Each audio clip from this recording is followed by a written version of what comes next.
At 20 years old, he inherited an army. By 30, he ceased to exist. Between those dates, he conquered half the world. But how exactly did he do it? And why did it all collapse so quickly? Before we start, please like the video and subscribe to the channel. Here, we only tell real stories, no myths, no embellishments. Macedonia is a small mountainous kingdom in the north of Greece. It was here in 356 BC that a boy named Alexander was born. His father, King Philip II, was a practical, ambitious, and ruthless man. He reformed the army, subdued the Greek city-states, and created a power structure capable of outlasting himself. From an early age, Alexander was drawn into politics. His upbringing was strict. He was taught to ride horses, handle weapons, and think of war as a craft. He was surrounded by soldiers, courtiers, and scholars, not for his personal development, but to prepare him for power. Philip was not raising an heir. He was building a successor. When Alexander was 13, Aristotle became his tutor. Not for philosophy, but for logic. Aristotle didn't give him dreams of great ideas, but tools: analysis, calculation, and understanding people's motives. This would later help Alexander not only in war, but also in governance. By the age of 16, Alexander was already commanding troops. In his father's absence, he suppressed a rebellion in the north, founded a city, and proved that he could make decisions under pressure. He wasn't a genius. He was prepared. In 336 BC, Philip III was killed. The reasons are unclear. Could have been revenge, a political conspiracy, or an internal struggle for power. One fact remains: power passed to the 20-year-old Alexander, without warning, without any time to make mistakes. The Macedonian nobility hesitated, the soldiers waited, and neighboring states watched. Alexander did what he always did: he struck first. He quickly eliminated the conspirators, confirmed his right to the throne, and headed to Greece. There, in Thebes, a rebellion broke out. Alexander surrounded the city and destroyed it to its very foundations. Not out of cruelty, but to make a statement. The new king was no weaker than the old one. He had no intention of limiting himself to Macedonia. His ambitions were strategic. The Persian Empire, vast and stable, stood across from him. For Alexander, it was not an enemy, but an opportunity. The idea was simple: to strike before Persia could strike first. He began preparing for the campaign. In the spring of 334 BC, Alexander crossed the Hellespont, the strait that separates Europe and Asia. He was 22 years old. His army consisted of about 40,000 infantry and 5,000 cavalry. By Persian standards, this was not a large force, but Alexander was counting not on numbers, but on discipline, training, and speed. The first serious test was the Battle of the Granicus River. The Persian army was waiting for him on the opposite bank. Alexander didn't waste any time. He immediately launched an attack, personally leading the cavalry. It was a risky move. He could have been killed in the first minutes, but the victory was complete. Darius III's army retreated, and the Asian satrapies began to switch to his side. He wasn't just conquering. He implemented Macedonian administration, respected local traditions, and offered peace to those who surrendered. This was not just a military campaign, but a political one as well. Alexander knew that controlling territories was not just about victories, but also about stability. Next came Lydia, Caria, Phrygia, regions of Asia Minor. One after another, they either surrendered or were taken by force. They say that in Gordium, Alexander cut through the famous knot, about which the prophecy said, Whoever unties it will become the ruler of Asia. But that's just a symbol. The reality was different. Alexander simply didn't believe in obstacles that couldn't be overcome. In 333 BC, one of the most important battles took place, the Battle of Issus. Darius III, the great king of Persia, gathered a large army. He expected an easy victory. He had several times more soldiers. But Alexander used the terrain and the speed of his units. During the battle, he broke through to the center of the Persian army and forced Darius himself to flee. This not only brought victory, it shattered Persia's moral advantage. In Darius's camp, his mother, wife, and children were captured. Alexander did not humiliate them. He ordered that they be treated with respect. This was a calculated move, not an act of mercy. He understood that respect for the enemy would earn respect from the local people. Then he headed to Syria, Palestine, and Egypt. On his way stood Tyre and Gaza, fortress cities. He did not bypass them. He stormed and besieged Tyre, building a causeway right across the sea, and took the city. Gaza resisted. He crushed the resistance, not out of cruelty, but because he knew that every rebellion along the way was a risk of losing everything. In Egypt, he was welcomed as a liberator. Here, he founded the city of Alexandria. It wasn't just a port. It was a project for the ages. A commercial, strategic, and cultural center that would become a symbol of his power. By this point, his army had marched thousands of kilometers, losing many along the way, but keeping their fighting spirit. Alexander did not distance himself from his soldiers. He lived in the same camp, ate the same food, and was the first to go into battle. This creates a somewhat romantic image of him. It explains why his army followed him even when the journey became madness. In 331 BC, he moved further into the heart of the Persian Empire. His goal was a decisive battle with Darius.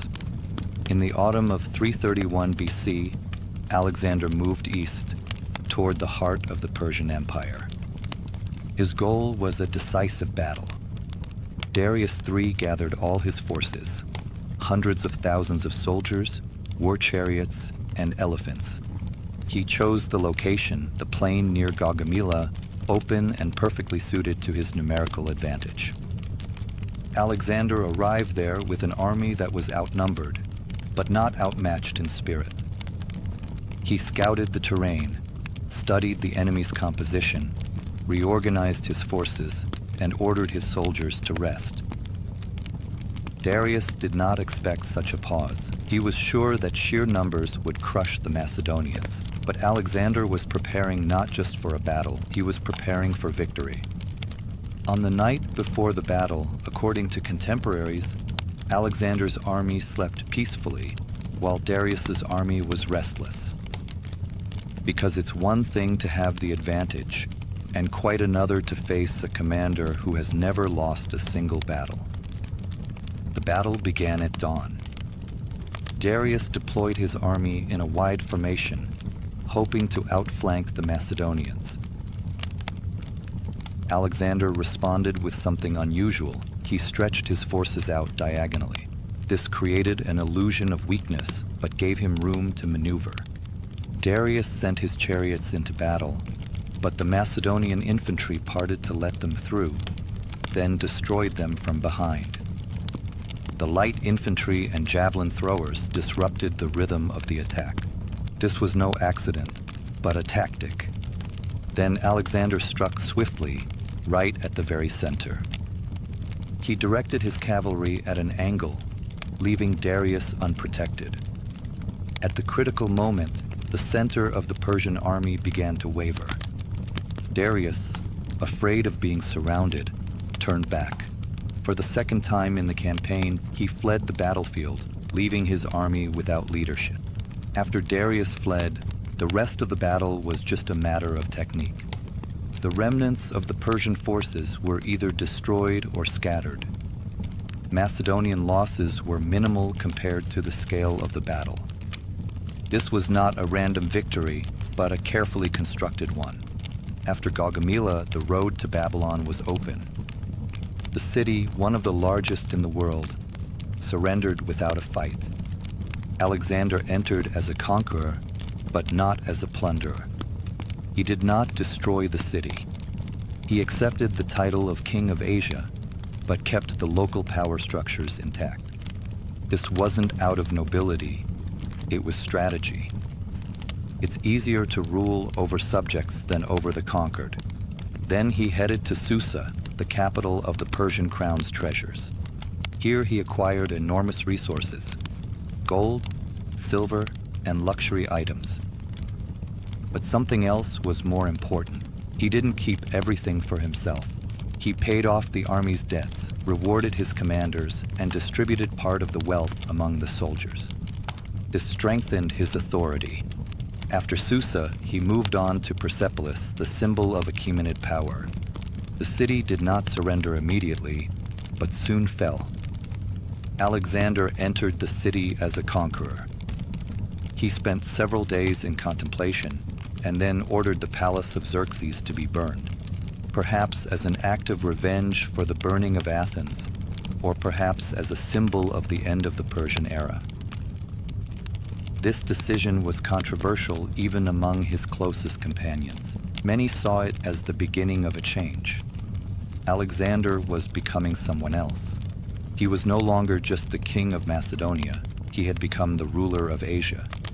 And that required new decisions, new approaches, and a new image. After taking Persepolis, Alexander found himself at the height of power, but not at the finish line. The Persian Empire, though weakened, still formally existed. Darius III, although he had fled the battlefield twice, was still alive. And as long as he was alive, Alexander was missing the final touch for a complete victory.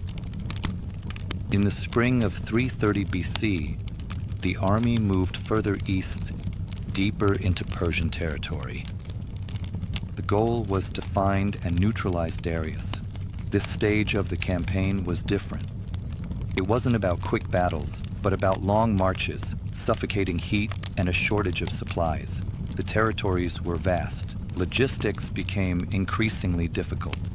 The army was growing tired. In Bactria, Alexander was informed that Darius had been betrayed by his own satraps. One of them, Bessus, seized the king, hoping to take power for himself and make a deal with Alexander. But the plan failed. Alexander sent a detachment in pursuit. Darius was found mortally wounded, abandoned by his own men. He died without ever achieving forgiveness or triumph. Alexander gave him a royal funeral, not out of sympathy, but out of calculation. He wanted to show that he respected the structure of power, even if he was conquering it. This act earned him respect among the Eastern peoples and strengthened his image as a ruler, not a conqueror. Now he faced a new challenge, to hold on to what he had conquered. He began to create a system of mixed rule. He kept local governors in place, but reinforced them with Macedonian overseers. He trained local elites with his own people and introduced bilingual administration. This was the beginning of an empire where the administrative apparatus adapted to the region's culture, rather than being imposed from above. He started wearing elements of Persian clothing, recruited Persians into the army, and even adopted some court rituals. For the Greeks and Macedonians, this was a troubling sign. Many officers began to grumble, saying that their commander was becoming a stranger. One of the most notable conflicts happened with Parmenion and his son Philotas, both longtime companions. Philotas was accused of conspiracy. He was executed. Then Parmenion was executed as well. This was a turning point. Alexander began to trust his inner circle less and less, relying more on fear than on respect. Meanwhile, he continued his conquests. In the east, there were still regions not under his control. He crossed the Hindu Kush Mountains and entered Sogdiana, where he faced guerrilla warfare. This wasn't an army. These were small groups operating in the mountains, in the deserts, launching ambushes. And yet, he did not retreat. He built fortresses and married a local noblewoman, Roxana, thereby strengthening his position. But every step deeper into Asia required more and more effort, while the rewards became less and less obvious. Military successes continued, but the internal atmosphere began to change. The soldiers were growing tired. They didn't understand why new campaigns were necessary if all of Persia had already fallen. Some began to openly express their dissatisfaction. Alexander responded harshly. He suppressed rebellions, tightened control, and held public executions for disobedience. The further he advanced, the less he resembled the Alexander who once dreamed of liberating Greece. Now he was the ruler of an empire with himself at its very center. After the defeat of Persia, many expected Alexander to stop. He had an empire, gold, and power. But he looked further, toward the places where the maps ended. His attention shifted to India, a mysterious land about which little was known in Macedonia. There, he was told, lived wealthy peoples, strong warriors, and independent rulers. That was enough for him to take the next step. In 327 BC, Alexander began his preparations. He reinforced the garrisons in the eastern satrapies, left loyal governors behind, replenished his army with local mercenaries, and led his troops through the dangerous mountain passes of the Hindu Kush. It was a true ordeal. Cold, rockfalls, food shortages, and betrayal among the local chieftains. The journey was slow and difficult, but the army eventually reached the territory of present-day Pakistan. The first target was the kingdom of Porus, located on the banks of the Hydaspes River. He was a great and respected ruler, not inclined to capitulate. He knew that he was facing not just any conqueror, but a commander with a reputation as an unmatched tactician. But he did not back down. Alexander approached the Hydaspes during the rainy season. The river had overflowed its banks, and crossing it seemed impossible. The Indians expected him to try to force a crossing head-on, and were preparing for that. But Alexander did something different. For several days, he carried out fake maneuvers to confuse the enemy, and then, on a dark night, he moved upstream to another part of the river and crossed there. The Battle of the Hydaspes was fierce. The Indian army used war elephants. This was a new threat that the Macedonians had never faced before. The horses panicked, and the infantry became disoriented, but Alexander quickly reorganized the ranks. The light infantry attacked the flanks. Archers showered the elephants with a hail of projectiles. After a long battle, Porus's army retreated. Porus himself was taken prisoner. When Alexander was asked what to do with him, he replied, "Treat him like a king." He allowed Porus to continue ruling his lands, but now as a vassal. This was part of his strategy. Conquest is not just about destruction, but also about cooperation. The victory at the Hydaspes impressed and frightened the local peoples. Some surrendered voluntarily, while others offered an alliance. But Alexander wanted to go further. He had heard about a mighty people beyond the Ganges River. His goal was the edge of the world, the end of the known world. However, at that moment, something happened that he did not expect. The army refused to go any further. Alexander stood on the bank of the Hydaspes River, looking east and thinking about continuing the campaign. But his army thought differently. The men were exhausted.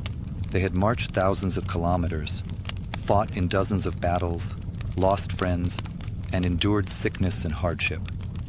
India was an unfamiliar land, The climate was suffocating. The roads flooded. For the soldiers, this was the end. Not physical, but mental. The officers, even those closest to Alexander, began to express doubts. Some openly, others in whispers. And then one day, under pouring rain, the commanders declared the army would go no further. Neither persuasion nor threats could move her. For the first time in years, Alexander retreated. This decision was not an easy one. He was not used to giving up. But even he understood, the army is not just a tool, but living people. And without them, there is neither an empire nor power. He announced, "We are going back." The return began with new conquest. He marched through the southern lands of India, conquering cities and tribes that had never been under Persian influence before. Some fought to the very end. One of the Indian cities was burned down after especially fierce resistance. Alexander was wounded in the chest by an arrow. Legends say he nearly died. The reality is he survived, but his health was never the same. On the way back, he split his army. He sent one detachment along the Normandy River and another overland. Alexander himself chose the most difficult route, across the Gadrosian Desert. This was not a challenge to the enemy, but to himself. The journey turned out to be disastrous. Scorching heat, lack of water, sandstorms, the death of animals and people. Thousands of soldiers died. This was not a battle. It was a massacre by the elements. Why did he do it? Historians still argue about it. Some believe it was out of pride, to prove that he could go where no one else had gone. Others think it was a miscalculation, but the result was the same. The army survived, but it was changed. From victors, they became shadows of their former selves. Finally, in 324 BC, Alexander returned to Susa. He was greeted not as a conqueror, but as a ruler whose name was known from Egypt to India. But now he faced a different challenge, not to conquer, but to govern. And that was much more difficult. He began reforms, created mixed military units of Greeks and Persians, and encouraged marriages between his officers and Eastern women. He himself married a second wife, Statira, the daughter of Darius III. This wasn't about romance, but about politics. He dreamed of creating a new elite, not Macedonian, not Persian, but imperial. But everyone resisted these dreams. The Macedonians felt they were losing their status. The Persians felt they were never truly trusted. Conflicts within the court grew. There was a revolt in Susa. The old soldiers refused to accept the new order. Alexander addressed the army not as a general, but as an emperor. He reproached them for their ingratitude and narrow-mindedness. He cried not out of weakness, but out of despair. Many soldiers repented, but the rift remained. He summoned new officers, introduced new practices, built roads and ports, and planned a fleet to conquer Arabia. But his body was exhausted. 10 years of continuous campaigning. Wounds, illnesses, stress, alcohol, all of it took its toll. A few months later, Alexander set out for Babylon. He was no longer the same. Spring 323 BC. Alexander in Babylon, a city at the heart of his empire. Here, people from all the conquered territories gather. Warriors, officials, engineers, philosophers. Alexander is planning a new campaign, this time to the Arabian Peninsula. He can't stop. Where others begin to build, he is already thinking about conquest again. But something is changing. His face has aged. He has become irritable, quick-tempered, but at times distant. He withdraws into himself more and more often, speaks to only a few and trusts even fewer. At night, he wakes up from nightmares. He no longer leads the army. He commands an empire, and that weighs on him more than any battle ever did. His closest circle is splitting into factions. Some are old Macedonian officers who have fought alongside him since his youth. Others are new confidants from the Eastern elites on whom Alexander increasingly relies. This creates tension. Rumors start to spread. Some say someone is planning to replace him. Others whisper about conspiracies. He tries to bring the peoples of the empire closer together. In Babylon, he holds mass weddings. Dozens of his officers marry Persian women. He himself is already married to 2 women from the east. He says, "This is a symbol of unity." The soldiers see it differently.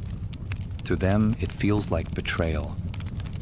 He plans new roads, sends expeditions to the Caspian, commissions a map of the entire empire, and orders the construction of ships that can sail from the Persian Gulf into the Indian Ocean.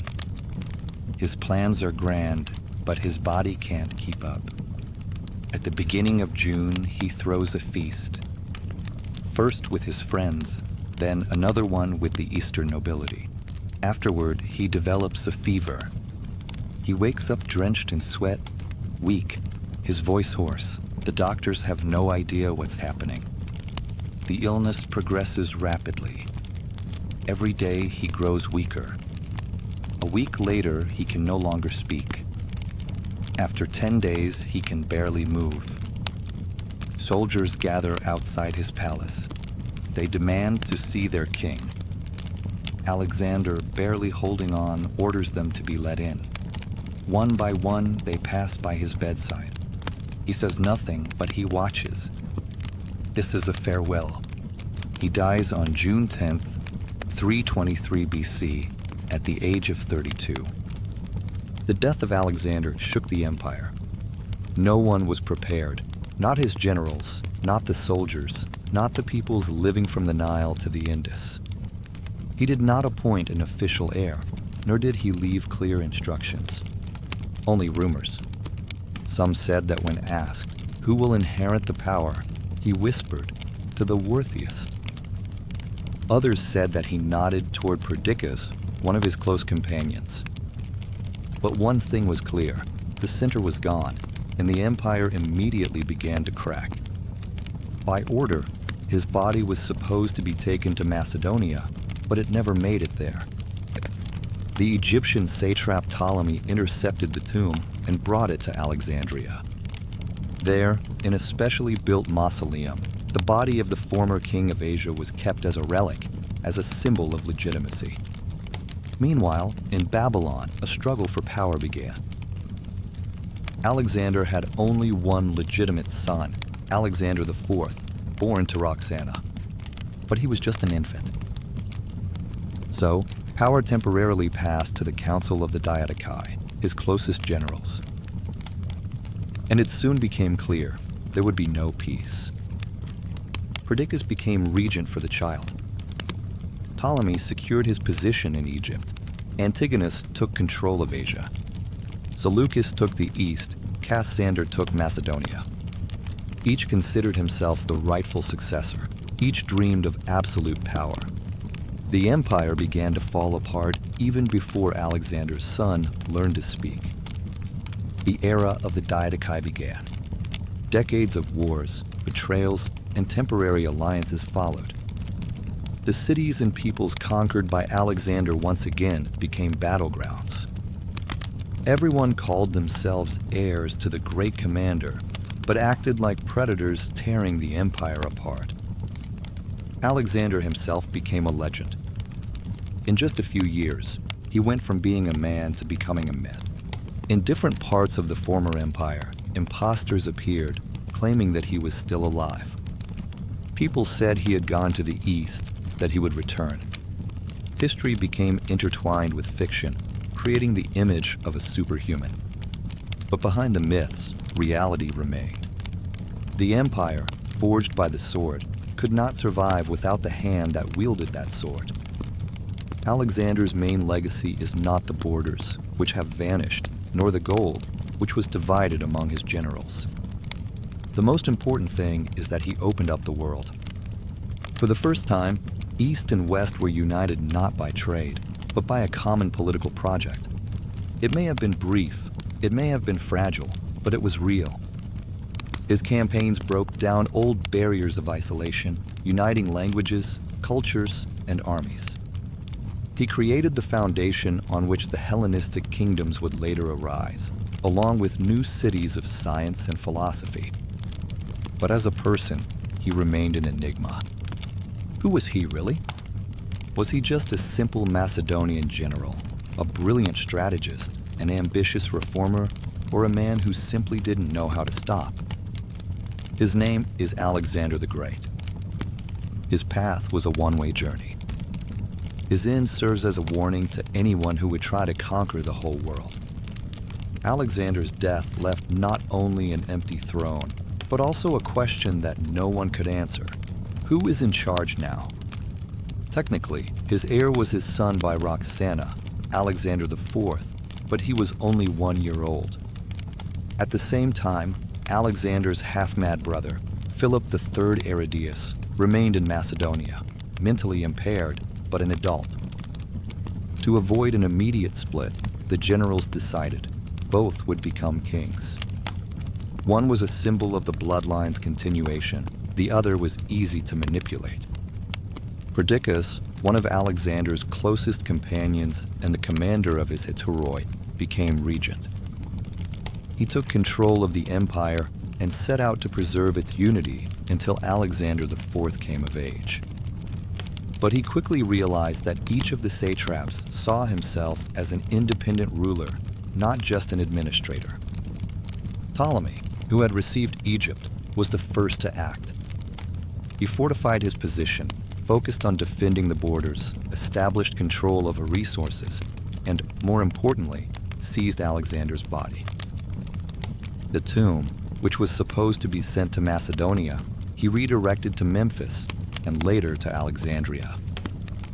This was not just a symbol, it was power. Whoever possessed the king's body held legitimacy. Perdiccas began preparing for war against Ptolemy. In 321 BC, he marched his army into Egypt, expecting to quickly suppress the rebellious governor. But reality turned out to be harsher. Ptolemy was waiting. During the crossing of the Nile, Perdiccas lost many men. The army began to grumble. In the midst of the failed campaign, he was killed by his own officers. This set a precedent. For the first time, one of Alexander's generals killed another for power. After that, a full-scale split began. In the east, Seleucus; in Asia, Antigonus; in Macedonia, Cassander; in Egypt, Ptolemy. Each ruled his own territory, each built his own army, and each dreamed of becoming the next Alexander. A new figure emerges, Eumenes of Cardia, a Greek who was Alexander's personal secretary and later became a general. He was loyal to the dynasty and fought on behalf of the infant Alexander IV. But to the Macedonian nobility, he was an outsider. Eumenes was smart, brave, and talented, but he wasn't one of their own. In the end, despite his military successes, he was betrayed and killed. The empire was gradually turning into a chessboard. Cities changed hands again and again. Battles were fought not for ideals, but for borders. Every peace treaty lasted no more than a year. Every alliance was temporary. But one man stood out above all the rest, Antigonus the One-Eyed. He took control of Anatolia, Asia Minor, and began building his own empire. His son Demetrius, a young, charismatic, and brilliant warrior, became the symbol of a new wave. Antigonus wasn't just defending what he had, he wanted everything. He was the first to declare himself king. This disrupted the fragile balance. In 306 BC, the other Didachi did the same. Cassander in Macedonia, Ptolemy in Egypt, Seleucus in Asia. Alexander's empire officially fell apart. It was gone. Only kingdoms remained. While the generals were dividing lands and crowns, somewhere in the shadows a boy was growing up, Alexander IV, the son of the great conqueror. Formally, he was considered king. His name was inscribed on coins, and people swore loyalty in his name. But in reality, he was a prisoner. He was kept under control. First by Perdiccas, then by Cassander. Cassander, the son of Antipater and one of Alexander's oldest companions, was ambitious and cold-blooded. He understood that as long as Alexander's son was alive, power would never truly be his. People still believed in the dynasty. Its name still inspired people, especially in Macedonia and Greece. So, the boy had to be eliminated, but not right away. Too much depends on reputation. Alexander IV and his mother Roxana were kept under guard in a fortress. With each passing year, the young king became more of a threat.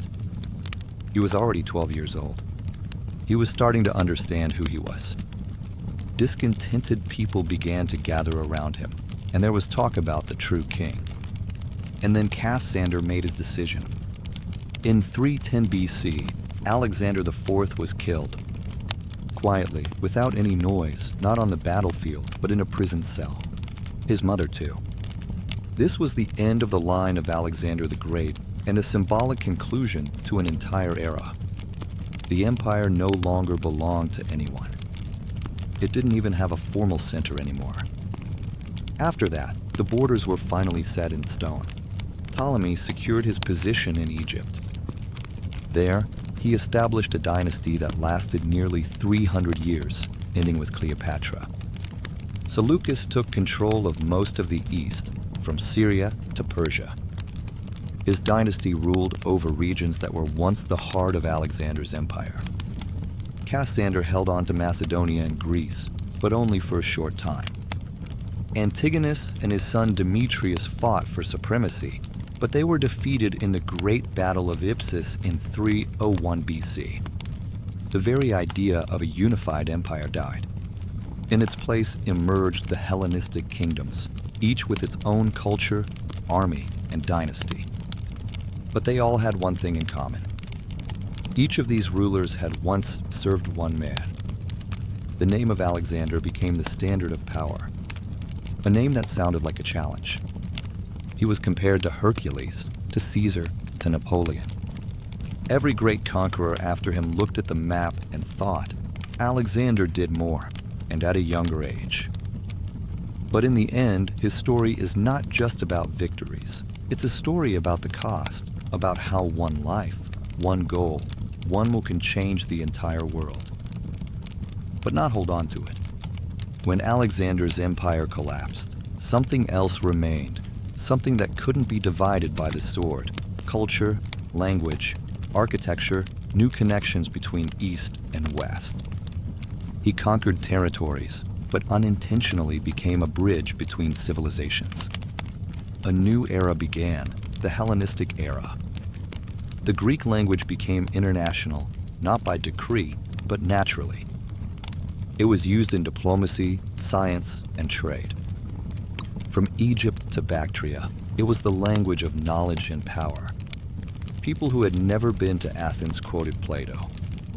Priests in Egyptian temples studied astronomy using Greek texts. Alexander founded more than 20 cities, many of which bore his name. The most famous of them is Alexandria in Egypt. This city became the cultural and scientific center of the world. Here, they built the famous library with the ambitious goal of collecting all the books of humanity. Philosophers, mathematicians, and astronomers flocked here. Here, the Ptolemies, former generals of Alexander, ruled not only with the sword, but also with knowledge. Hellenistic culture was a blend. Greek statues dressed in Persian clothing, Egyptian rituals in Greek transcription, Buddhist temples in India with Doric-style columns. This was not just conquest, it was a merging. The Greeks built theaters in Babylon, and in Athens they discussed Indian philosophy. Eastern gods found their way onto Western altars. Ideas spread faster than armies. A new elite emerged, not just by origin, but by worldview. People who felt at home in any city spoke several languages and didn't divide the world into us and them. But not everyone accepted this. In Macedonia and parts of old Greece, there were those who hated change. They believed that Alexander had betrayed the ideals of Hellas, that he had tainted the purity of Greek culture. They didn't understand that a new era required new ways of thinking. Alexander didn't create philosophy, but he created a space where philosophy could flourish. He wasn't a scholar, but he cleared the way for scholars. His conquests allowed ideas to go beyond the borders of the city-states. The world became broader and more complex. The economy changed as well. New trade routes appeared, crossing all of Asia. Greek coins circulated in India, and silk from China made its way to Egypt.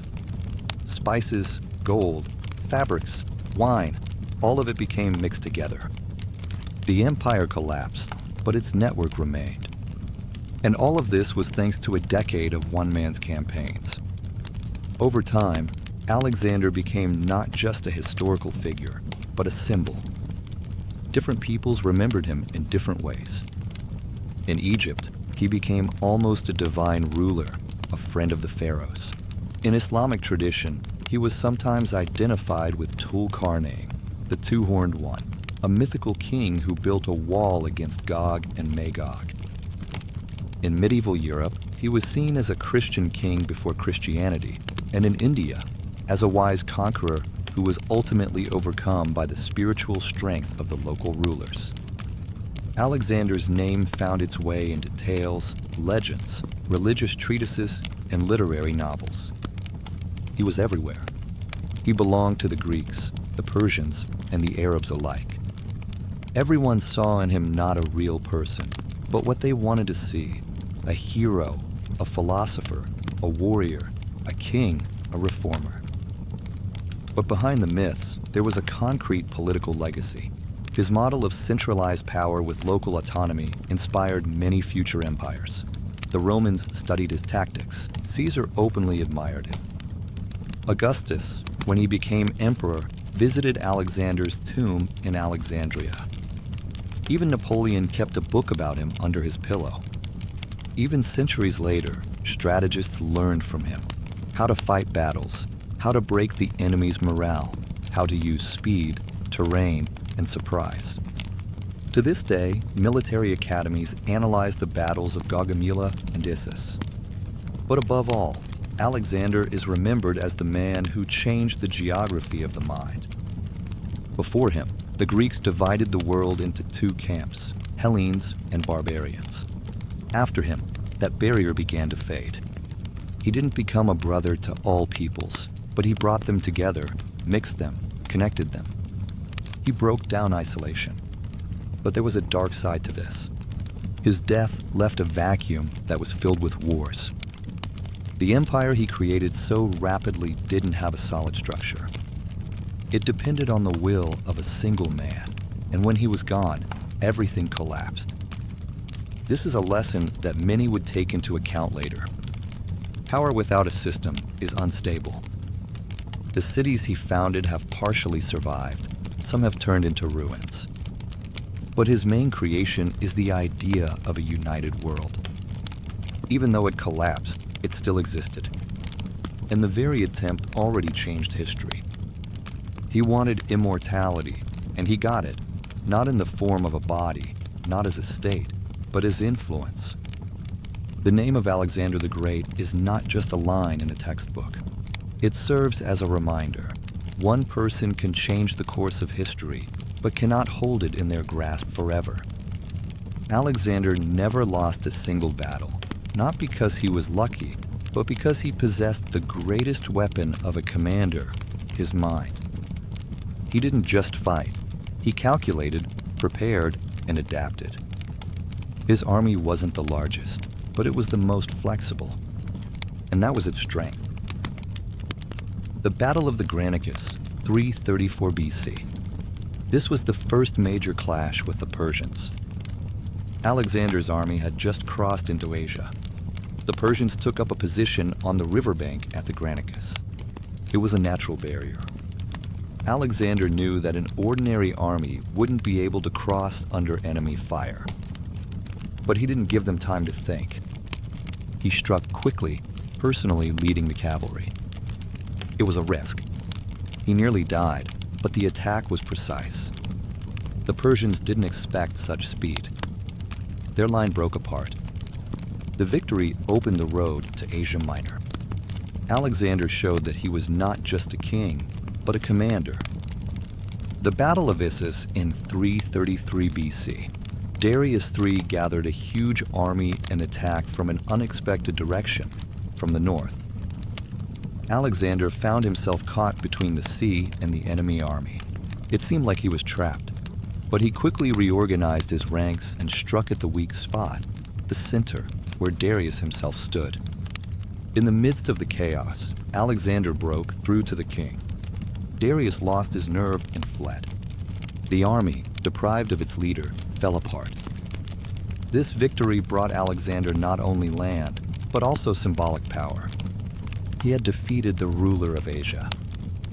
The Battle of Gaugamela in 331 BC was the climax of the campaign. Darius gathered all his forces, chose a plain, prepared the battlefield, and even leveled the ground for his chariots. Everything was against Alexander: the numbers, the position, the open terrain. But he found a way out. He stretched his front line diagonally, provoked the flanks to move, and then broke through the center himself. Everything was decided in an instant when Darius fled once again, and once again the entire army faltered. After this battle, Alexander became the master of Babylon, Persepolis, and all of Persia.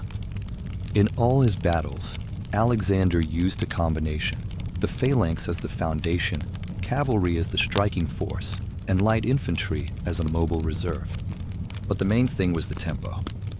He forced the enemy to play by his rules.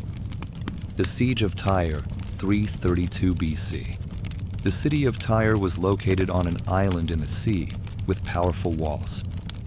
Alexander couldn't just storm in, but he didn't back down. Instead, he ordered a causeway to be built, almost a kilometer long, out into the open sea. All of this was done under fire from the defenders, with constant attacks from the water. He brought in siege towers, catapults, broke down the walls, and finally, after 7 months of assault, broke through. The city fell. This was a demonstration not only of strength, but of perseverance. Alexander showed that he could overcome even those obstacles that seemed impossible. The Battle of the Hydaspes, 326 BC. In India, for the first time, Alexander faced an enemy unlike any he had encountered before, King Porus.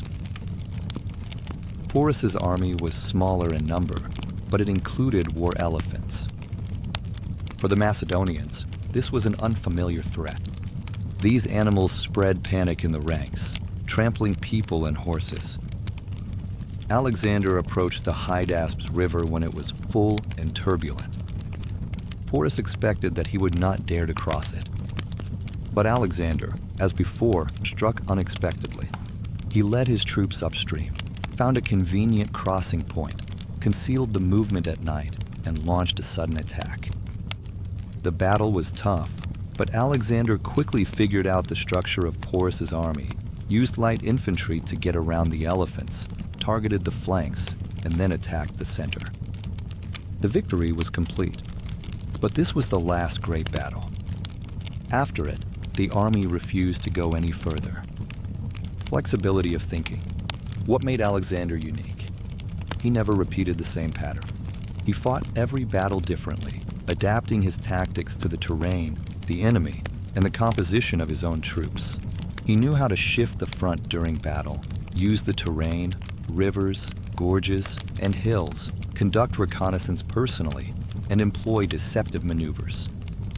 But the main thing is that he was there. In battle, he was at the front. his soldiers could see him. He took risks alongside them. This doesn't just create loyalty, it creates confidence. The army didn't feel like just a tool. It felt like part of a single will. Yes, his strategy wasn't just about the phalanx. It was about psychology. He fought not only against swords, but also against the minds of his enemies. He broke their will before the battle even began. His reputation was a weapon, but even his system had its limits. India became the moment when even the best armies said, "Enough." And that was a lesson. Even the art of war can't overcome human exhaustion. When people talk about someone for thousands of years, he inevitably becomes a symbol. But behind the image of Alexander as a conqueror, strategist, and ruler, there was a living man with doubts, anger, and fears. History has preserved enough for us to try to look behind the curtain. Alexander was born into a house of ambition. His father, Philip II, was a man of action, pragmatic, tough, and far-sighted. He was building an empire and expected not gratitude from his son, but continuation. From a young age, Alexander felt that people demanded he be more than just good. He was not allowed the right to be ordinary. His relationship with his mother Olympias was complicated. She instilled in her son the idea that he was special, chosen, not to boost his confidence, but to control him. She manipulated closeness, faith, and loyalty. This upbringing created a duality within him. On one hand, he had confidence in his destiny. On the other, he was suspicious even of those closest to him. From a young age, Alexander was obsessed with glory. He read the Iliad. He treated it as a guide for life. He dreamed not just of winning, but of being remembered. That's why he took risks in battle, built cities bearing his own name, and sought the impossible. For him, it wasn't just about victory, but about the scale of that victory. He was resilient. He slept little, ate simply, walked alongside his army on foot, but at the same time, he could be ruthless. After battles, he didn't always spare the prisoners. When Tyre refused to surrender, he wiped it off the face of the earth. After the death of Clitus, a close officer, in a drunken quarrel, he was deeply remorseful, but he did not cancel the executions of others. Over the years, he changed. At first, he was open and approachable. In India, he became heavy-hearted, withdrawn, and quick-tempered. He became suspicious and started getting rid of people who had recently been his friends. He increasingly surrounded himself with new confidants and more often turned to Eastern ceremonial customs. It irritated him that the Macedonians didn't want to change along with him. He began to believe in his own infallibility, not as a myth, but as a habit. When people disobeyed him, he didn't explain, he punished. His power became absolute. But with absolute power came isolation. Fewer and fewer people could tell him the truth, and more said only what he wanted to hear. He wasn't cruel without reason, but he wasn't gentle either. He ruled through fear and admiration. And that was the risk. As soon as the fear disappears, so does the control. That's exactly what happened in the end. The army grew tired of being afraid and stopped admiring him. He knew how to inspire. He could give a speech that made soldiers march to their deaths without hesitation. He knew that words were weapons. He spoke of duty, of glory, of eternity. And it worked because he truly believed in it himself. Alexander was always surrounded by people. But was he ever truly close to anyone? That question remains open. His friendship with Hydaspes is one of the most discussed in history. They grew up together, shared campaigns, meals, and plans. Hydaspes was not just a companion. He was his mirror. He was the one person in front of whom Alexander could truly be himself. When Hydaspes died suddenly in Babylon, Alexander experienced a tragedy that historians describe with unmistakable emotional intensity. He refused to eat, wept publicly, and ordered a grand funeral. It wasn't just a loss, it was a breaking point. Alexander's relationships with women were strategic. He married Roxana not out of love, but to form an alliance with the Eastern elites. Later, he married Statira, the daughter of Darius, to strengthen his legitimacy. Perhaps he felt some affection, but politics always came first. For him, family was a tool, not a refuge. He did not seek luxury. Even though he possessed immense treasures, he lived simply. When he wanted to.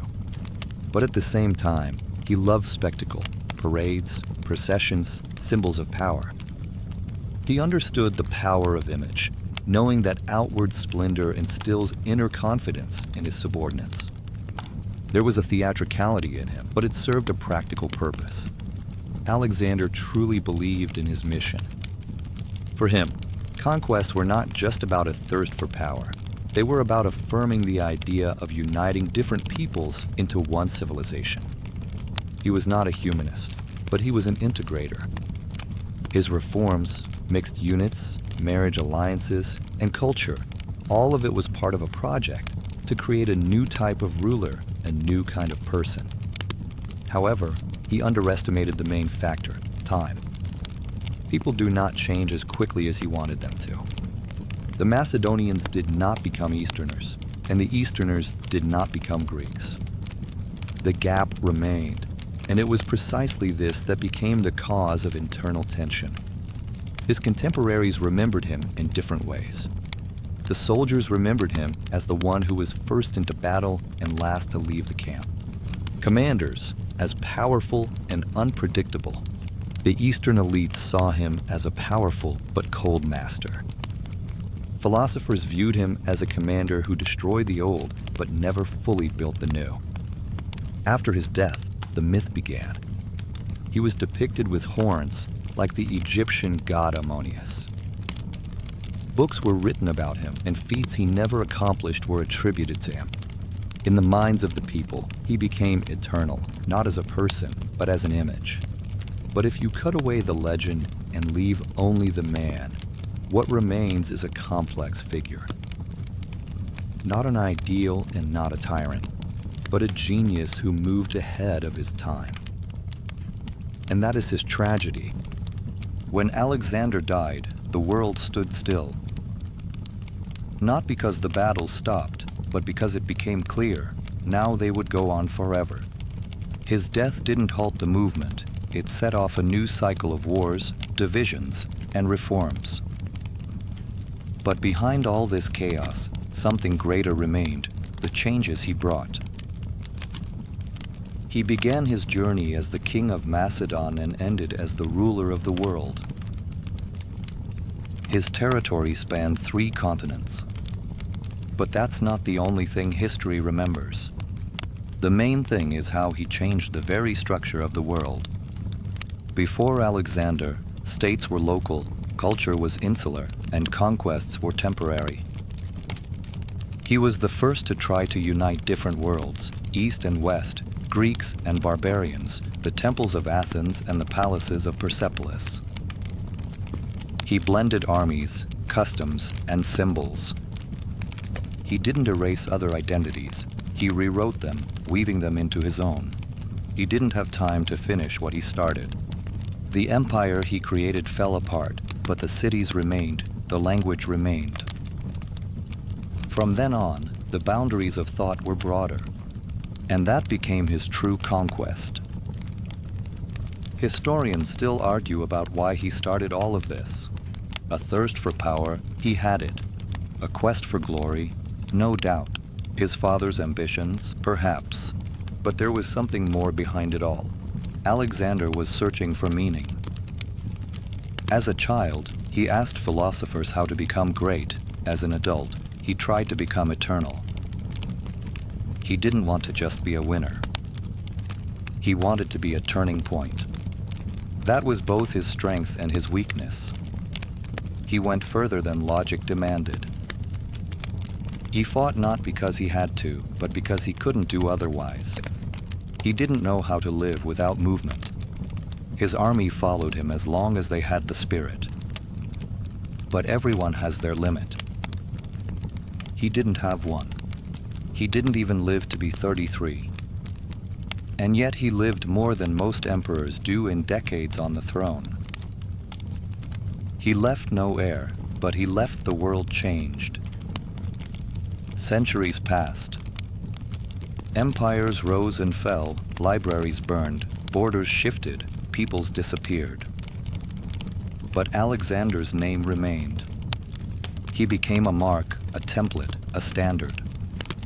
Any ruler who sought glory compared himself to him. But no one could fully repeat his path. The Romans, who at first hated the Greeks, eventually adopted their language and gods, and they did so through the figure of Alexander. Caesar, Augustus, Trajan, each of them quoted him, studied his routes, and carried maps of his campaigns with them. Warriors who grew up on Roman roads knew that somewhere in the east, there had been a man who had managed to do everything before them. In the east, he was remembered differently, in Persia as a destroyer, but also as a respected enemy, in India as an invader who was stopped not by the sword, but by the will of the people, in Egypt as a pharaoh who ushered in a new era. Even in the Quran, there is the image of a ruler with two horns, Tulkarnain, and some believe that this was him. In the Middle Ages, his image became intertwined with religion, mysticism, and philosophy. He was attributed with supernatural wisdom, credited with journeys to the ends of the earth, encounters with angels, and the discovery of secrets. But behind all these legends remained a fact. He existed, and he changed everything. The main question, was it possible to build his empire to last forever? Most likely, no. It was too fast, too diverse, too personal. It was held together not by structure, but by a person. When the person disappeared, the balance disappeared as well. This is not a reproach, it's reality. But that's the answer. Alexander did not create an eternal empire. He created momentum. His cities became strongholds of Hellenism, his reforms a model for future kingdoms, his tactics the ABCs for armies, and his approach to blending cultures a prologue to globalization. He was not perfect. He was quick-tempered, could be cruel, suspicious, and obsessed. But it is precisely in this human imperfection that his greatness lies. He made mistakes, but kept going. He fell, but moved forward. In the end, he became what he wanted, not just a king, but a name, not just a commander, but a turning point, not just a man, but an era. The name, Alexander, the title of Macedon, the legacy, a world made wider. The price, a life without rest. If you enjoyed this story, please like and subscribe to the channel. We have many more stories you won't be able to tear yourself away from. And now, close your eyes. The story is over, but the world Alexander created lives on in us. In us.